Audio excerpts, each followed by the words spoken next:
What is up, everybody? It's Matt and I'm in the garage and I'm gonna put my water down. I'm gonna show you what I made. So we all frequently have this issue of sorting castings, getting castings out, screening it, whatever, however you choose to do it. So I've created this little butte right here. It is made of PVC pipe, a 1 gallon bucket, zip ties, which is like the next best thing to duct tape, and a 1/4 inch threaded rod that I use to hold my handle here. So this thing is pretty simple to make and to use. The only thing is your castings need to be pretty dry to work out. So as you see, I've already sifted a bunch of this stuff. So I'm going to take a handful,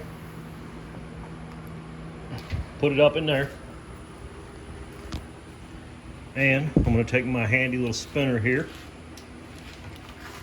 and watch. I just start spinning and 1/8 inch screen castings fall out right there. The things that come out down here, I'll show you in just a second.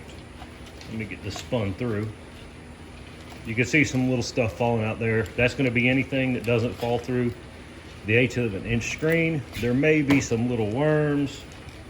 I doubt it because I already sifted this through a 1/4 inch to get the big worms out, and most of the little worms will fall through it. We'll ride down it too. So let me get this spun a few more times here. As you can see, it vibrates and it's not perfectly round, but whatever. It doesn't have to be perfect. And this is a lot faster if I'm doing it with 2 hands, but right now I'm just trying to film. So, you see what's down here.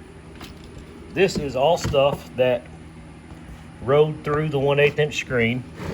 And what's cool about it is it is full of cocoons. There's a worm. Put you back in the bin, big boy. But there's cocoons everywhere, all through here. There's a little worm.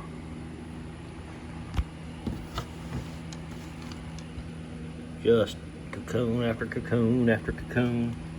Whole handful of cocoon material. Now, is it catching all of the cocoons? Absolutely not. I'm sure that some smaller cocoons have fallen into these containers here. But, I mean, it's the 80-20 rule. You want to spend 80% of your time looking for 20% of the cocoons, or just want to be happy with what you got. This stuff here, it's a little drier than what's going to come out of your bag, but you can just let it set and dry. But you see it forms up real nice and then just falls apart. Let me throw this worm in this bin over here. I gotta finish screening that stuff off here in a few minutes, but I want to show you how I harvest my European Nightcrawlers too. So those bait tubs that I run, when it's time to harvest those, I have another trommel here that I built out of 1/4 inch screen, PVC pipe, buckets, and wood, and yes, zip ties. But same concept, me or one of the kids or somebody feeds the top end right there, and the other one stands down here and spins. It works out. 90% of the worms fall out right here into a container. And what falls through right here is the stuff I'm running through this little sifter up here. Any of the bigger stuff that rolls out with the worms goes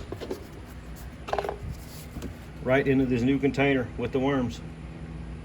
It's a pretty easy little system I've got going on here, and it's working so far.